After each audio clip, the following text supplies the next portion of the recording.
30x30 slab వేసుకుంటే మీకు ఎంత మెటీరియల్ పడుతుంది అనే దాని గురించి మీకు చెప్తాను. ఇక్కడ నేను 30x30 అంటే 900 SFT అనేది తీసుకోవడం జరుగుతుంది.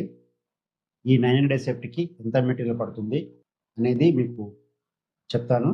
అయితే ఇక్కడ నేను 30x30ని నేను మీటర్స్లోకి కన్వర్ట్ చేసుకోవడం జరుగుతుంది. నేను టోటల్గా ఇదంతా మీటర్స్లోనే చెప్పడం జరుగుతుంది. ఏదైతే మనము మీటర్స్లో తీసుకుంటున్నామో ఈ మీటర్స్ తీసుకుంటే 30 ఫీట్ని మీటర్స్లో కన్వర్ట్ చేసుకుంటే 9.15 స్క్వేర్ మీటర్స్ అనేది రావడం జరుగుతుంది. దీనికి మనము స్లాబ్ ఏరియా అంటే 30x30 తీసుకుంటున్నాం కదా, ఈ 30x30 అంటే మనకు 9.15 × 9.15 స్లాబ్ థిక్నెస్ వచ్చేసి 5 ఇంచెస్ తీసుకుంటున్నాను. టోటల్గా స్లాబ్ వాల్యూమ్ వచ్చేసి 10.46 క్యూబిక్ మీటర్ అనేది రావడం జరుగుతుంది. అయితే ఇక్కడ మనం స్లాబ్ ఒకటే వేసుకోం కదా, దీంట్లో బీమ్స్ కూడా వేసుకుంటాం కాబట్టి ఈ బీమ్స్ కూడా మనం క్యాలిక్యులేషన్ చేసుకోవాలి.